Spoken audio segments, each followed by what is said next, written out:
So welcome to our regular class on Buddha and his Dhamma. And today we are going to look at the uh, book 3 as we are continuing to do so. And we are going to look at the part 5. And among that part 5, we are going to look at section number 3. So before we begin our class, chanting. Namo tassa bhagavato arahato samma sambuddhassa. Namo tassa bhagavato arahato samma sambuddhassa. Namo tassa bhagavato arahato samma sambuddhassa. So this section number 3, which is titled as Dhamma, to be Saddhamma must promote Maitri.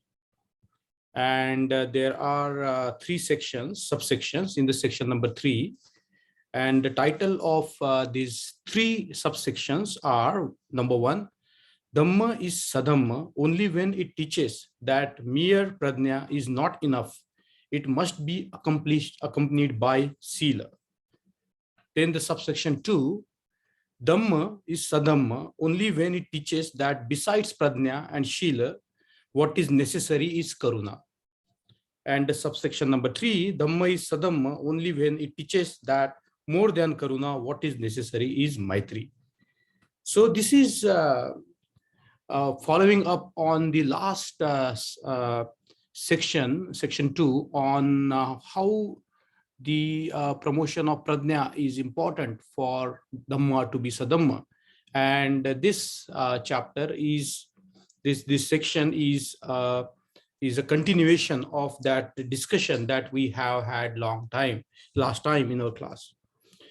So of course, in Buddhism, when we talk about this subsection 1, Dhamma is Saddhamma only when it teaches that mere pradnya is not enough, it must be accompanied by shila.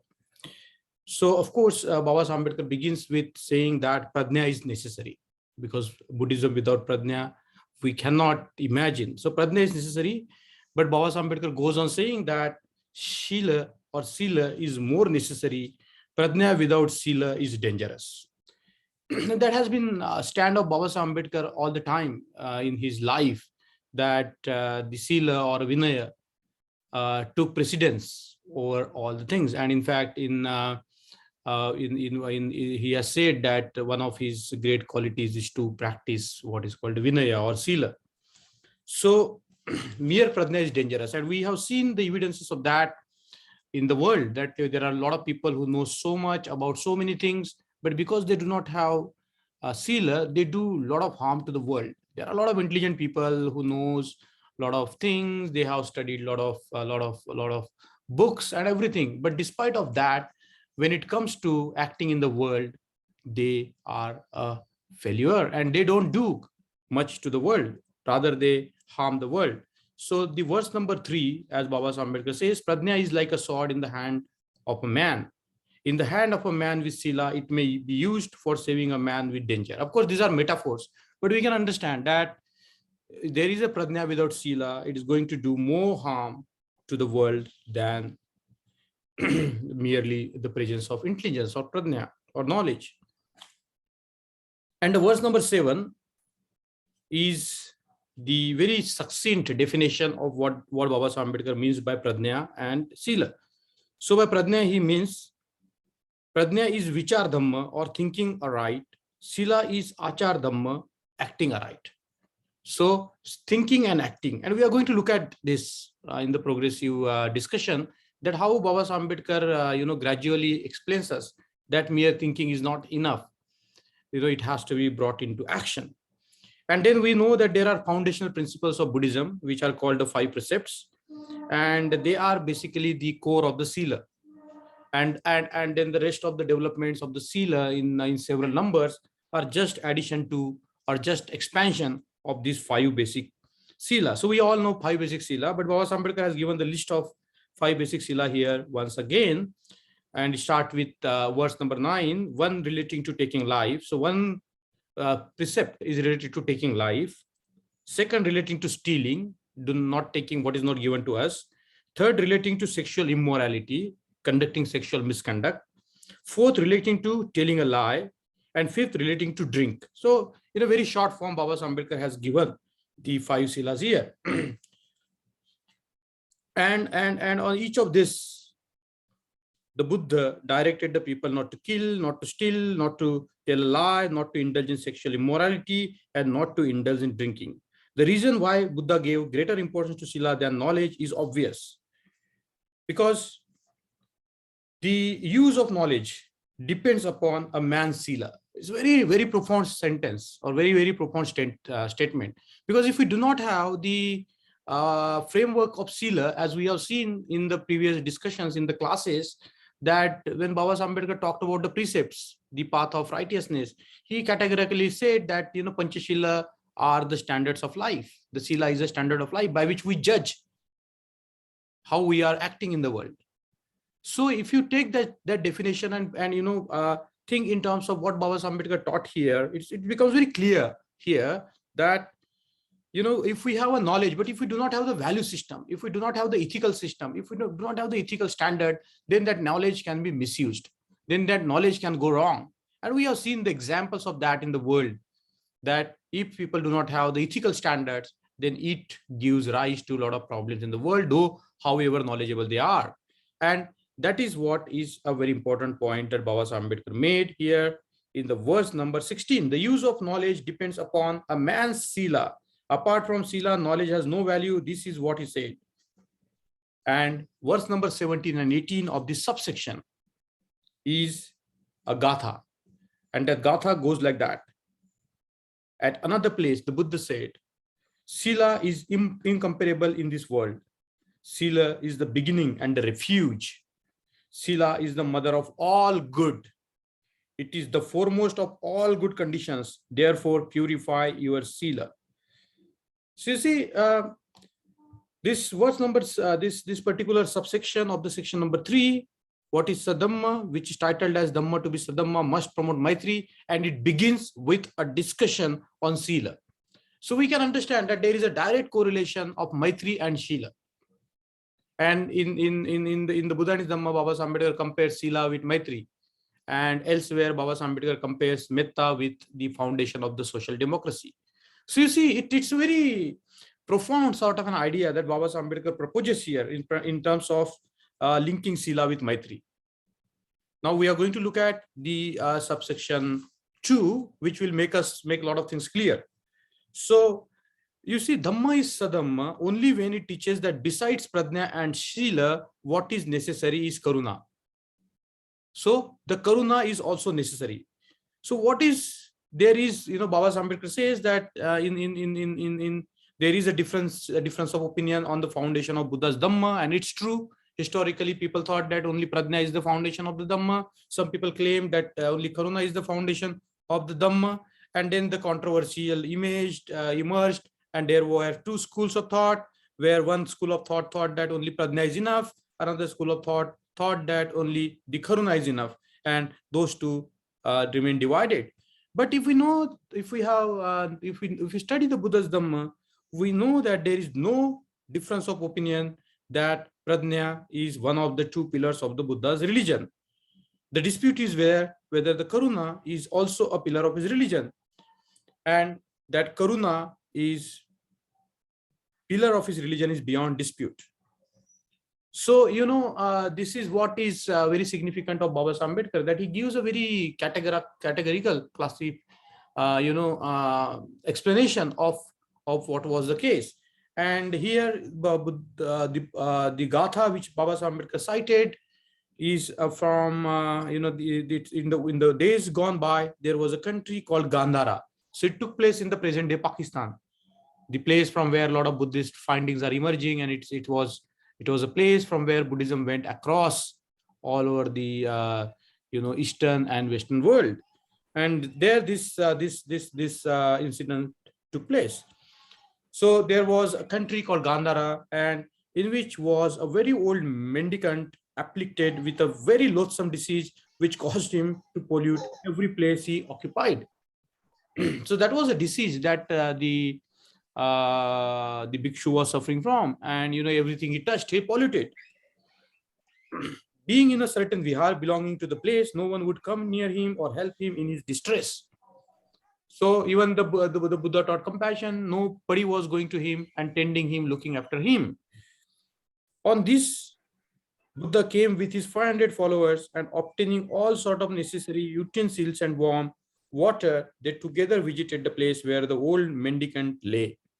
So even nobody dared to go to the bhikshu who was suffering, who was ailing from the worst kind of a disease.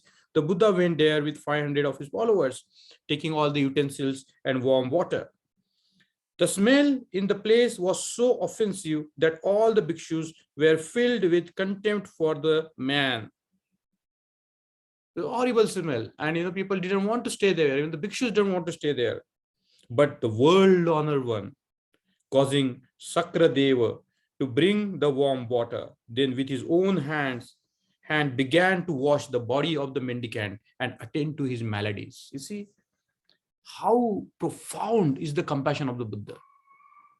Buddha's compassion is unparalleled. There are poets in the Buddhist tradition like Maitri who wrote so many beautiful poems on the Buddha, and he wrote beautiful poems on the quality of Buddha's compassion. And according to him, the Buddha sacrificed everything for the other people. So the question here about the Sakradeva, or they can go in the background. We don't have to think much about that, because that was the the spiritual climate of that time. We don't have to think about Sakra or any god of that time, because that's not necessary. It's never necessary to go into the mythologies of the time when it comes to understanding and practicing the Buddha's Dhamma. So, what happened, because the compassion of the Buddha is so overwhelming, it's so unique, it's so striking, that the verse number 14 gives a kind of a mythological discussion. But it communicates that when the Buddha expresses his innermost quality of compassion, the world is spellbound. You see, the case of the mendicant was this, that nobody attended to him. Nobody went near to him, because everything he touched smelled bad. Everything he touched was polluted. Despite of that, the Buddha attended to his needs, attended to his suffering, attended to his maladies, the worst kind of a disease that the man was going through. So you see, the verse number 14, we can take it or leave it. It's not a mandatory for us. Then the earth shook and the whole place was filled with a supernatural light, so that the king and the minister and all of the heavenly host, devas and nagas, flocked to the place and paid adoration to the Buddha. So you see, the unique quality, that's why the Buddha is called Mahakarunik, Karunika. Because this epithet, more than, there are many epithets of the Buddha, hundreds of epithets for the Buddha, but this epithet that's ascribed to the Buddha, Mahakarunika, the great compassionate one, not just Karunika, but the Mahakarunika Buddha, is a quality that that's inseparable from the being or the experience of the Buddha. Buddha is not about just knowing, because we have seen the definition of the word Buddha, yo bujjati so bujja. And what does the Buddha see? Buddha see that all the humanity is interlinked. There is no fundamental difference between you and me, between him and others. And that's not easy to do. That's a very difficult thing to do, to have that kind of a depth of understanding, where one sees himself or herself as, they will see others. And elsewhere, Baba Ambedkar says, as I am, so they are. So it's very profound sort of Buddha's compassion that emerges from his deep understanding of the inseparability of the living beings. So having done so, they all addressed the world honored and inquired how one so highly exalted could lower himself to such offices as this, on which the Buddha explained the manner thus. So this is how the Buddha explained. And I think this is what we need to understand very clearly here. What did the Buddha explain here? So what did the Buddha say? The purpose of Tathagata in coming into the world is to befriend those poor and helpless and unprotected, to nourish those in bodily affliction, whether they be samanas or men of any other religion, to help the impoverished, the orphan and the aged, and to persuade others to do so. You see, now when we look at this definition of the explanation of the Buddha, the things become clear that the purpose of the very Buddha to be on this planet Earth is clearly told by the Buddha himself. What is it? It is the purpose of the Buddha, the purpose of Tathagata in coming into the world is to befriend those poor and helpless and unprotected. So the Tathagata, as we have seen, has always looked after the poor, has always looked after the helpless, has always looked after the unprotected. And what the Buddha further says, that the purpose of the Tathagata is to nourish those in bodily afflictions. So those who are suffering from terrible diseases or those who are having bodily discomforts, the Buddha offers them the nourishment. And Buddha doesn't care from where they come from, whether they are samanas or men of other religion, to help the impoverished, the orphan, and the aged, and to persuade others so to do. So the Buddha is not alone, is practicing this kind of compassion, but he is urging others to also similarly practice the compassion that the Buddha is practicing. So you see the discussion, the subsection from which is titled as Dhamma is Saddhamma only when it teaches that besides Prajna and Sila, what is necessary is Karuna. So Karuna has a profound sort of importance in Buddhism. We all talk about Prajna, we all talk about knowing, we talk about all talk about understanding, we all talk about the Buddhist philosophy. But when it comes to the action Dhamma, when it comes to really doing in the world, we forget this very inseparable quality from the being of the Buddha, or from the experience of the Buddha, that is the quality of compassion. And we know that the Buddha is called Maha Karunika, and that's the quality.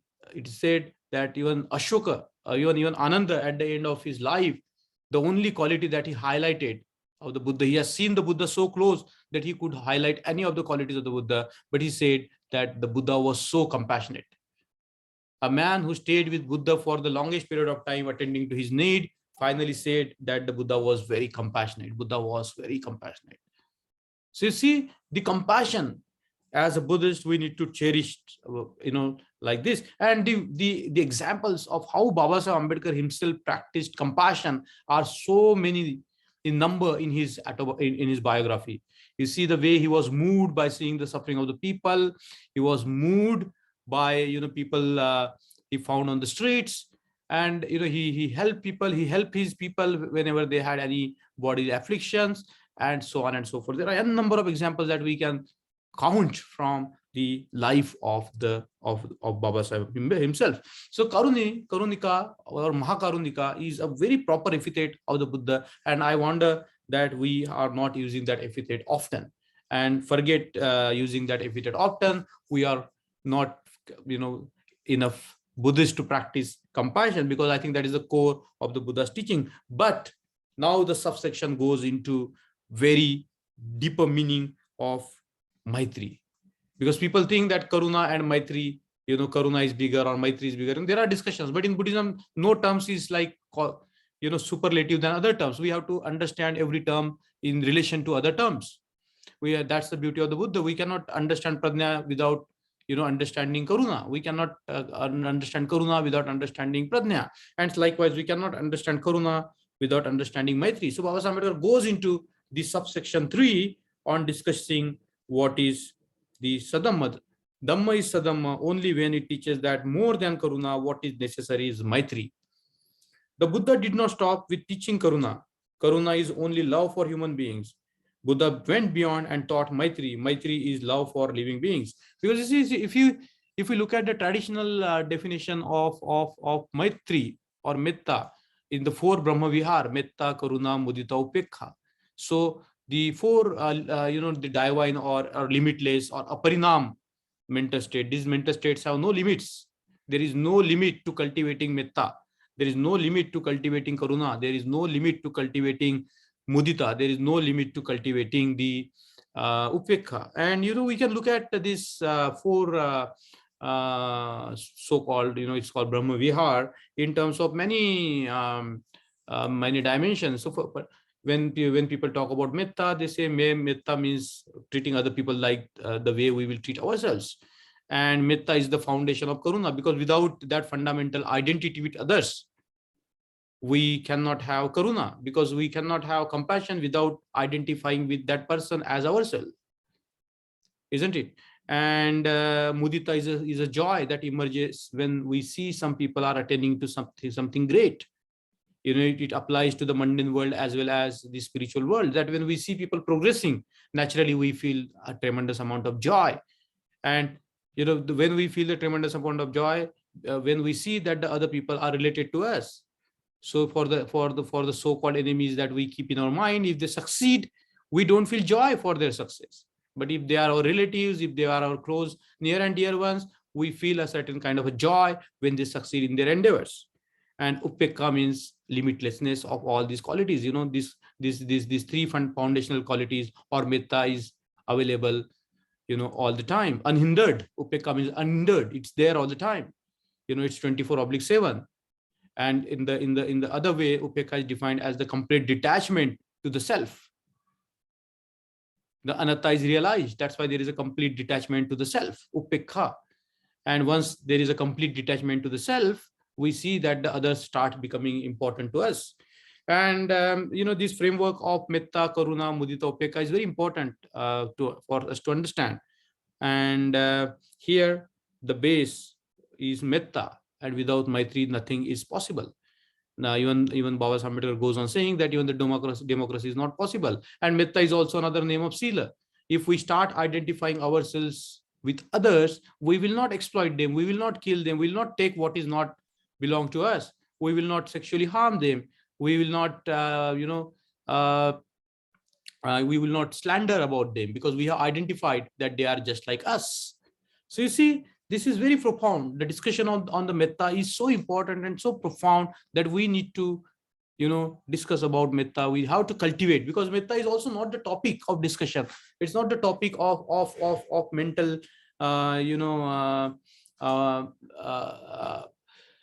what we can say, the intellectualization. Is the topic of actually doing. It's actually a topic on working. And you see, this metta is antidote to raga. The metta is antidote to dosa.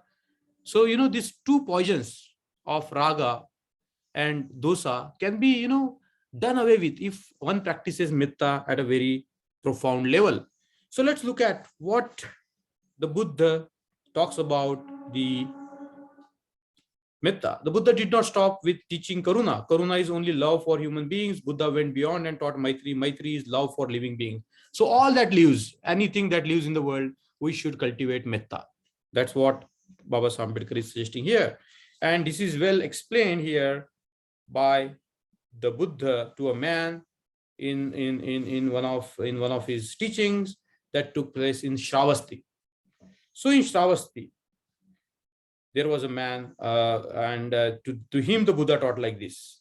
See, there are 4 elements, and the 4 elements are neutral, but we assume that they belong to us. So traditionally, we know the 4th element of earth, we know fire, we know water, and we know air. These are the 4 elements, and the sky. So all they are neutral. They are there as they are. Whatever they are there. But we try to attach to them, and that's why Buddha gradually teaches us to leave the attachment with the elements.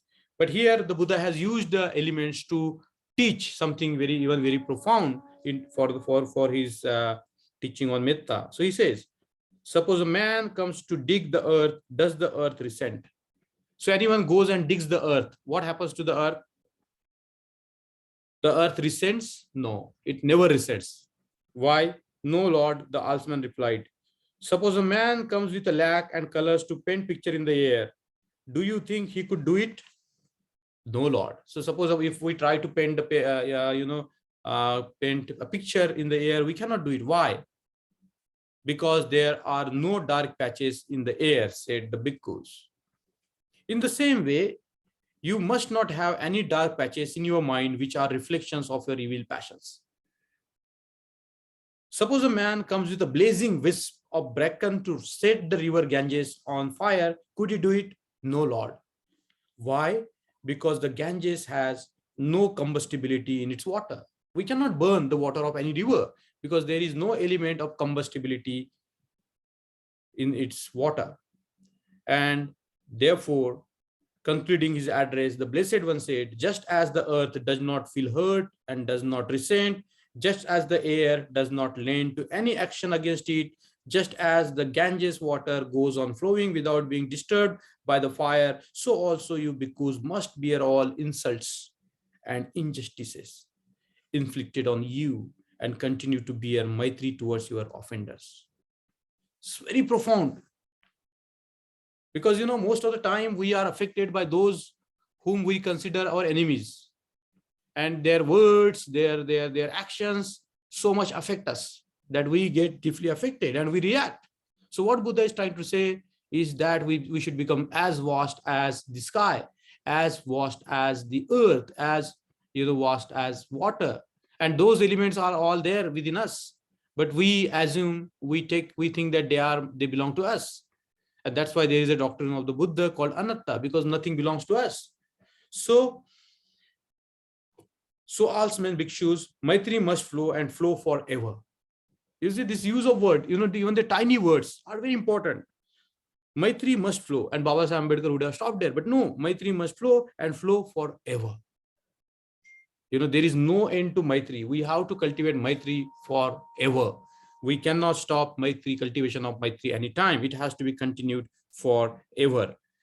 Let it be your sacred obligation to keep your mind as firm as earth. So how do we keep our mind?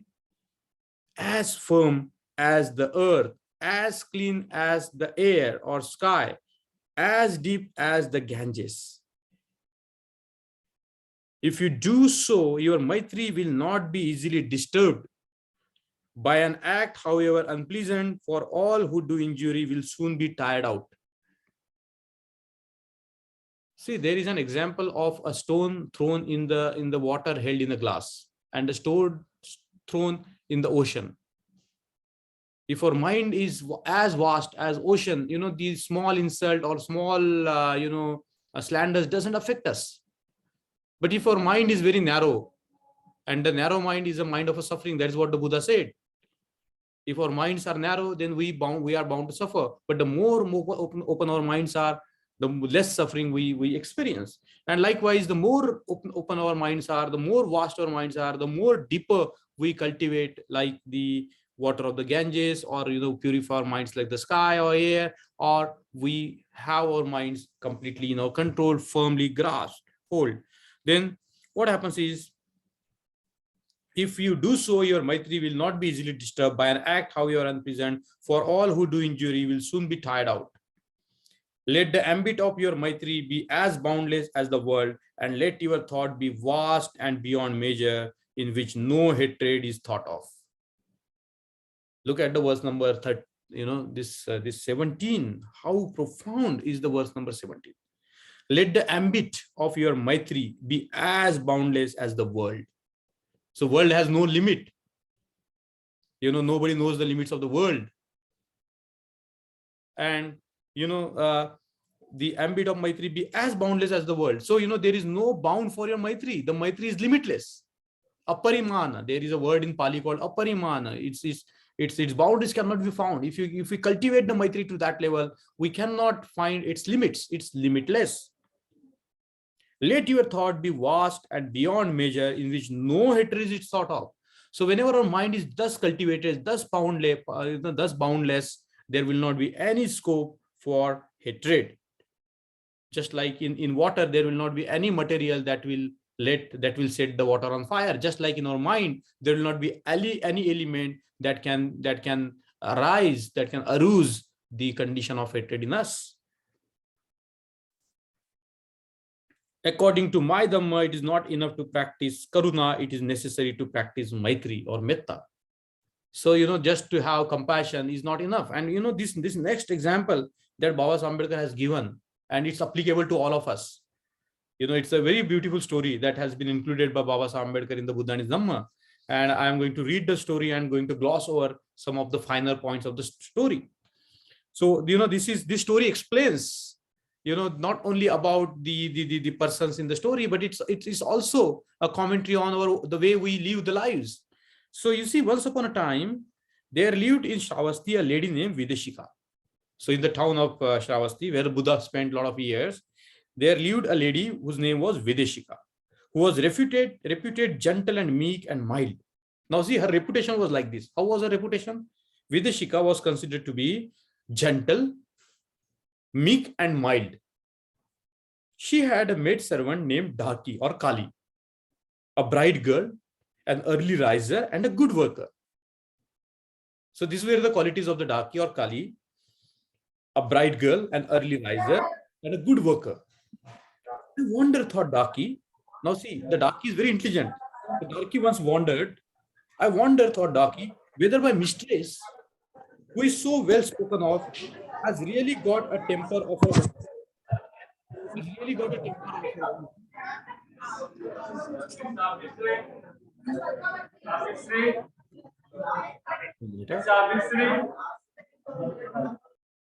So you see, this story is so profound. So Darky wanted to know. I wonder, Darky thought, whether my mistress, who is so well spoken of, has really got a temper of her own, which she does not show, or whether she has got no temper at all. So she thought that, is she really a good woman, or is she not what she is trying to show? So, or do I do my work so well that though she has got a temper, she does not show it, I will try her. So she thought that, I may be so good that I don't give her an opportunity to show her temper. So the next morning she got up late. Darky got up late next morning. Darky, cried the mistress. Videshika cried, where are Darky? Yes, madam, answered the girl. Why did you get up so late? Oh, that's nothing, madam. Nothing indeed, you naughty girl, thought the mistress, frowning with anger and displeasure. So you see the word here. This incident took place deliberately. Darky got up late, and upon seeing Darky getting up late, her mistress, she said, why did you get up so late? Oh, that's nothing, madam. Nothing indeed. Naughty girl, thought the mistress. Here the word is thought the mistress. First time a thought appears in our mind. Of what? Frowning with anger and displeasure. So she has got a temper, though she does not show it, thought the maid. It is because I do my work so well that she does not show it. I will try her further. She said that I will try her further. So she got up later next morning, and again the mistress cried, Darky, cried the mistress. Yes, ma'am, answered the girl. Why did you get up so late? Oh, that's nothing, madam. Darky said, oh, that's nothing, madam. Nothing indeed, you naughty girl, exclaimed the mistress, giving vent in words to her anger and displeasure. See, first of all, she thought that with anger and displeasure. Okay, that nothing indeed, you naughty girl. Second time when she got up, she exclaimed, it came from her mouth. What did she exclaim? Exclaimed the mistress. Nothing indeed, you naughty girl, exclaimed the mistress, giving vent in words to her anger and displeasure. You see, the way we speak is an expression of our thoughts and our temper. And that's what happens. Sometimes the irritation just takes place at our mental level. And even Buddha says that the irritation should not take place at our mental level. But the beginning of the hatred, the beginning of the anger begins with, the small thoughts in our mind. And then they are vented out through the words. And now let's look at next. Yes, thought the maid, she has got a temper, though she does not show it, because I do my work so well. I will try her yet further. So next morning, she got up later still. Darky, cried her mistress. Yes, madam, answered the girl. Why did you get up so late? Oh, that's nothing, madam. Nothing indeed, you naughty girl. To get up so late, exclaimed the mistress, and in her anger and displeasure, she picked up the linchpin, means like a kila, like a nail, linchpin, and struck the girl on the head with it, drawing blood. You see, the inside, this story is very profound. If we study the story from the context of the previous section, we see that the profundity of the story, it goes on harboring the thoughts in the mind of anger and displeasure, to venting them out through the world, and finally striking the people with the action. In this case, what Videshika did to Daki, she picked up the linchpin and struck the girl on the head with it, drawing blood. We are all like this. We are all like Videshika. We paint a very beautiful picture of ourselves in front of the world, because we care for the reputation. We don't want other people to look at ourselves as a bad person. So we pose. How we pose? Just like Videshika, gentle, meek, mild. We use soft spoken words sometimes, but there are these germs of hatred, the germs of anger, the germs of displeasure in our own mind, and most of the times we feel irritated, we feel displeasure, we feel anger towards so many things, so many people, so many thoughts, and sometimes we just voice them through our mouth. Sometimes we act, and when we act, that's the ultimate limit of our hatred. And there are sutras where the Buddha has really beautifully sketched out as to how the violence takes place in the world, how the violence happens in the world. It happens with the thought of me and not me, my pleasure and not my pleasure, belongs to me and not belongs to me, my view and not my view. It starts from that thought, and then it emerges into people picking up the weapons to kill each other. That's another way the Buddha has explained the paticca samutpad. And the three levels of anger: the anger at the mental level, the anger at the speech level, and the anger at the action level, the way Videshika expresses. And therefore, the Buddha has laid much importance on transforming the mind, because sometimes we can speak in a way just to get something out for ourselves. We can be soft spoken just to get something out for ourselves. Our actions can be outwardly very different than our intentions, isn't it? So the Buddha has taught us to cultivate that vast quality of mind, that sukha quality of mind, that vastness, that open mind is the sukha mind. So let's look at the story again. With her broken head streaming with blood, Darki roused the neighborhood with shrieks. See, lady, what the gentle one has done. See what the gentle lady has done. See, lady, what the meek one has done. See, lady, what the mild one has done. What for? The person Videshika was considered to be so mild for her reputation, gentle and mild. Her whole mind was exposed by Darki, and Darki started screaming out in the world, in the neighborhood, saying that see what she has done, see how violent she is. In a word, she's trying to say that the kind of mask that she was wearing, and all of us wear sometimes, or most of the times, it's torn out when the conditions are different. We can become the worst angry person, though we might say that I don't get angry or I don't get hatred, but there are potential seeds in us that we can be the worst human being for others. We can be a terrible human being for others. We can be a kind of very angry person for others.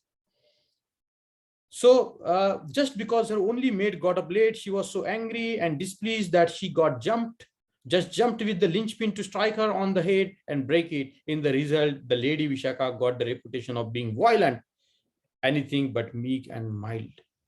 In like manner, an almsman may be gentle and meek and mild enough so long as nothing unpleasant is said against him. It is only when unpleasant things are said against him that you can test if he has Maitri fellowship in him. So in the normal times, it's very easy to have this countenance, to have this face, or to have this appearance. But when the things really become unpleasant, when the things go out of our hand, when the things become the way we do not expect them to become, then what happens? That the real, human in us comes alive. Then he added, I do not call an almsman charged with the spirit of Maitri if he shows it only to get clothes and food. The Baba Ambedkar has brought a very beautiful gatha here and a story here, and we can apply it anywhere. You see, then Buddha added, I do not call an honest man charged with the spirit of Maitri if he shows it only to get clothes and food? If we are only trying to be good to get good clothes and food, then Buddha doesn't call it that, the person is cultivating Maitri. Him only do I recognize as a true honest man whose Maitri springs from the doctrine. None of the means employed to acquire religious merits. Listen very carefully. This is very profound. None of the means employed to acquire religious merit, O monks, has a 16th part of the value of loving kindness. Loving kindness, which is freedom of heart, absorbs them all. It glows, it shines, it blazes forth. You see, there is nothing like, the Maitri Bhavana, Metta. None of the means employed to acquire religious merit. So any punya that you want to acquire is nothing. How much donation you make, how much money you give, how much you do whatever to get the punya or the merits, has a 16th part of the value of loving kindness. Nothing compared, no value. It's not comparable with the value of practicing the loving kindness. So as a Buddhist, we are taught to donate. Yes, we should donate. But more important is to cultivate this loving kindness, which is the freedom of heart. So loving kindness frees our heart. So freedom of heart is imperative in loving kindness. If our heart is filled with loving kindness, our heart is already free. Freedom absorbs them all. It glows, it shines, it blazes forth. Such is the importance of metta. Such is the importance of loving kindness. And in the same way, O monks, as the light of all the stars has not a 16th part of the value of the moonlight, but the moonlight absorbs it and glows and shines and blazes forth. In the same way, O monks, none of the means employed to acquire religious merit has a 16th part of the value of loving kindness. Loving kindness, which is freedom of heart, absorbs them, it glows, it shines, it blazes forth. And in the same way, O monks, as at the end of the rainy season, very important, at the end of the rainy season, the sun rising into the clear and cloudless sky banishes all the dark spaces and glows and shines and blazes forth. And in the same way again, as at the night's end, the morning star glows and shines and blazes forth. So, O monks, none of the means employed to acquire religious merit has a 16th part of the value of loving kindness. Loving kindness, which is freedom of heart, absorbs them. It glows, it shines, it blazes forth. You see, such is the importance of Maitri. Such is the importance of practicing Maitri Bhavana, because Maitri Bhavana is incomparable. It is said that one thought of the boundless Maitri can do away with many negative thoughts. Such is the profound effect of the loving kindness. It can abolish a lot of negativity in us. It can abolish a lot of so-called papa karma in us if we can truly practice the loving kindness even for a fraction of a second. What of if we practice the loving kindness forever, as Baba Ambedkar put beautifully here. So you see, there is a lot of discussion we have had on Dhamma, Adhamma, and Saddhamma.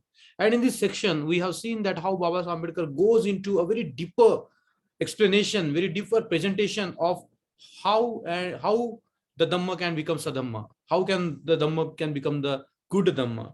And we have seen that, in this particular section 3, Dhamma to be Saddhamma must promote Maitri. So whatever Dhamma is being taught, if it is not preaching Maitri, if it is not asking people or encouraging people to practice loving kindness, then it can never become Saddhamma.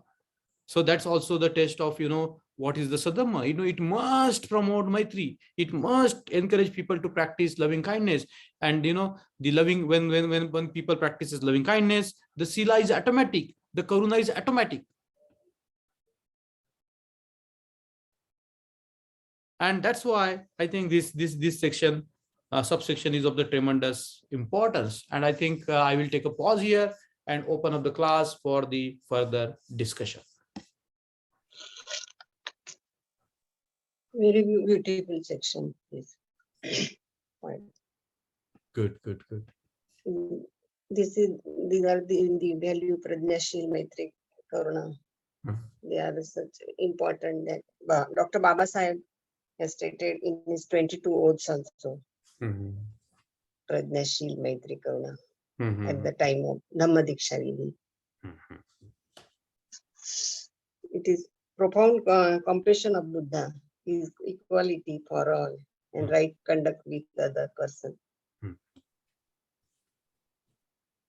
And in second, when person is afflicted with disease, usually people do not want to help him. Neither they stand beside him because they don't have karuna. And in Maitri, in Maitri, karuna should not be limited only for near and dear one, but it should be spread with all living beings. Then only can have karuna with all living beings. Very true, very true, very true. And you explained very nicely how there should not be an attachment with four elements, Prithvi, Aap, Tej, Vayu. We have to be like them, we have to be neutral like them. Because they never complain, the sky never complains, the earth never complains, the water never complains, the fire never complains, Yes, But we all always complain. We always divide. We always, get angry. So, so this is just the use of language that Buddha used.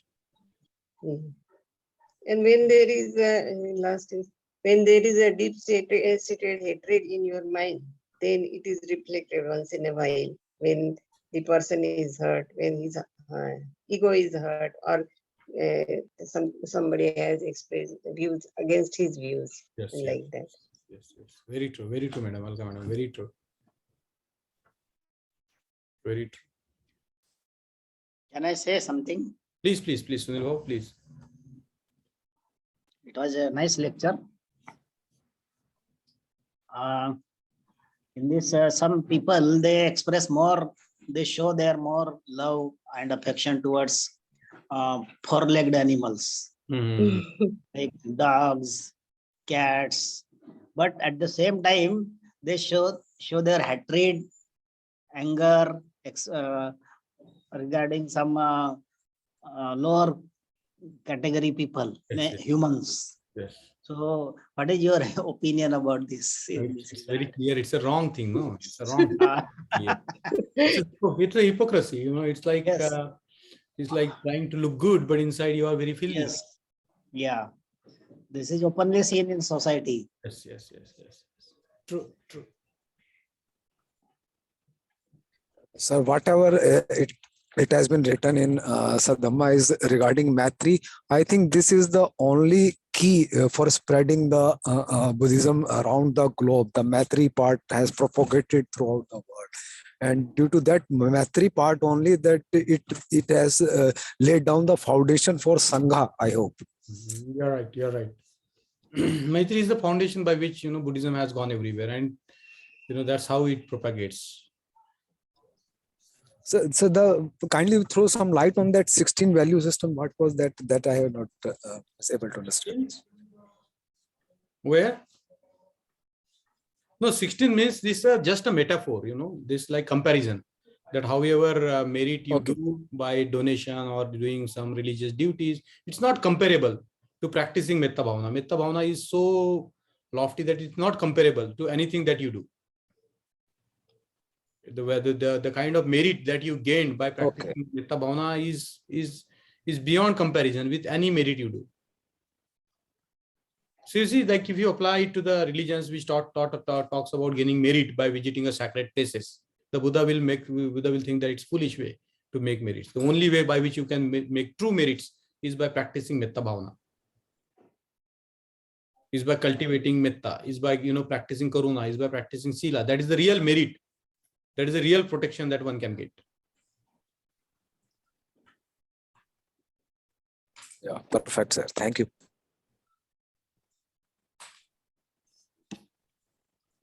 Anybody else like to share, comment, or? Mangesh bhai, this is really a good lecture. I have a question, like the world is divided. If I use Marxist framework, let's say it is divided into two groups. One is oppressor and oppressed. So practicing metta may be different for oppressor and oppressed. The conception of metta may also be different for oppressor and oppressed. For example, let's say the Afro-American tribe, when the slave trade was going on, they have a culture like the tribes have a culture like being together means a lot to them, and they used to value those traits. But Americans has a different kind of culture. They never valued those, and they use it. They enslaved the another those tribes and used them for their purpose. That involves a lot of brutality, mass killings, and even quite an inhuman treatment. In such a condition, uh, prac- the universal conception of metta, what Buddha has told and conceptualized, is become a difficult for oppressed position to practice it. So Yes, but how? yes. I think the definition of metta is is not it's not a categorical metta, or it's limited to one particular group, because the metta limited to one particular group is always antisocial. Hmm. That's how Baba Ambedkar has defined it. He said that the metta, or any love for a particular community or particular group of people, is always antisocial. So the conceptualization of the social in Baba Sahib's view is a human community. Okay, so metta has to be limitless, and it has to be universal. Then only it's metta. Otherwise, it's a caste consciousness or class consciousness. Okay, that's number one. Number two is, for the oppressed people, there are the forces that they can resort to. They needn't have to be violent. They can be the forces that mobilizes them for their rights. There can be forces like they can marshal their intellectual forces. They can marshal their community forces. They can marshal all different types of resources towards fighting the oppression. So I think we have to see that metta is an attitude, or a practice that we all need to do in terms of freeing ourselves from that narrow sort of identities or whatever. Even the identity of being an oppressed is an oppressive identity. So at some point of time, we have to realize the basic humanness within us. It is good for us. It is not good for us to live or behave the way they want us to live and behave, or the way the structure wants us to be. Because what we are, though it's sometimes limited by the social conditions, but we are free to express. And that's what the great people like Baba Sahib and the Buddha does. They express their fundamental freedom, their fundamental limitlessness, their fundamental boundlessness, their fundamental, their universal character, their universal being they express. And when they do it, what happens? It has a profound change. It has a profound impact on the world around. So that's number one. Number two is there are enough resources that we can mobilize. Practicing metta. Look at Baba Ambedkar. He was one of the most mettaful of the human beings, and he mobilized the people. He launched the political party. He launched the education, the whatnot. What an active life he led, fight against the greatest of the operation on the earth. Untouchability, I would say, is the greatest operation and has been going on for ages and ages. And standing up against it. Just look at the caste system. And Baba Ambedkar says that it's very difficult because it's like a mountain, and I am trying to break it with my banging my head. So you look at the fighting the caste is such a difficult job. Everybody is practicing caste. Everybody is living in the caste. Forget, I don't want to talk about what Marxist framework of operation and operation. That's not our business here. But just look at our realities. The reality of the caste is such a difficult reality to fight against it, isn't it? But yet people are there to fight. People are daring to fight. It might not have been analyzed, but annihilated. But the people are making efforts. So in no way we can leave this attitude that Baba Ambedkar taught us. He said that we can change the world through persuasion. We cannot use the violence as a means to persuade the people. He said that we try to convince the people by persuasion. If persuasion fail, we debate with them. If everything fails, then only thing that we are left with is love. or myth. Of course, he goes on saying in different contexts that we have to pick up, we have to mobilize against the oppression and the violence and all. So we have to see that, how we have to think in terms of a framework, not as one idea here and one idea there. Okay, Vidyanand? So it's very difficult for an oppressed to practice metta. Very difficult. For a person who is, brutally affected, is very difficult to practice. But, to practice metta is the way to free oneself. And as the Buddha said, hatred can never be appeased by hatred. Only by love it can be appeased. So you see, we have other means, and there is enough discussion on that in Baba Sahib's writing and speeches. If we try to bring something by using war or violence as a method to achieve it, then the war or the violence that was meant to get that thing is getting distorted. It is not the same thing after war and after the violence. So you see, we have to have this discussion on ways and means, and in a different context. But I think for this discussion, it's very important for us to know that metta is very important. It's very important, very essential tool, even within our communities, which is so much fragmented. There's no metta. We talk about the big things here and there, but within our communities, there is no metta. We are divided into caste. We are divided into so many things. We are divided into rich and poor, whatnot. So I think this is an universal soluble, universal solution to resolving all these different identities that make people fight against each other. If, for example, let's say there is a difference in the conception of metta. For Englishman, it is a Christianity and way to civilize. No. That may be their conceptualization, but the universal conceptualization is, like the universal human rights. The human rights are not for Hindus or Muslims or like that. Forget their conception. Forget a Buddhist conception. It's a basic conception that am I prepared to treat other human being from anywhere he comes from, Africa, America, whatever languages they speak. It's about human being. It's not about, their identities of Christianity or whatever. They might live in their ethical system, but it is not an universal ethical system which can create that kind of a human society. So, there might be perception about metta or whatever. It's their perception, but the definition of the Buddha is very clear that metta, boundless, limitless. There is no differentiation between us and them. Now, that's a high ideal. We all know that's a high ideal, and that's what the Buddhism is all about. It's about the high ideal. It's about doing the most difficult things in the world.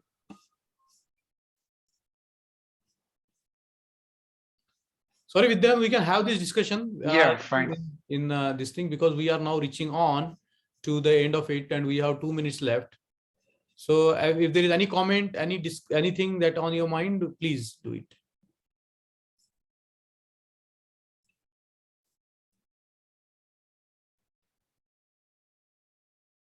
For what we can do with in this sort of discussion, because I think we can have these discussions. You can have, I think you are a scholar, you should have a discussion on Buddha and Marx, because that's a very profound discussion that one can have. And there comes the love and compassion and methods and means.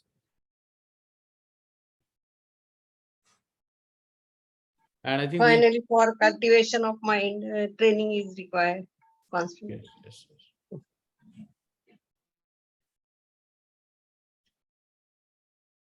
So I think what we can do, I can request Brother Vidya to cultivate a forum to discuss these very important ideas. Vidya? Yeah, sure. Please do so. Yeah. And we go and deepening our understanding here of the Buddha and his Dhamma. We are I would say that some of us are very strenuous. We have completed the 50% of the book today. So out of 600 odd pages, we have finished 300 pages. Now we have another 300 pages. And you can understand, within this 300 pages, halfway through, we have understood so much of it. And we are determined to finish the book and study it through and through. Okay? Definitely. So thank you so much. Jai Bhim and Jai Bhim.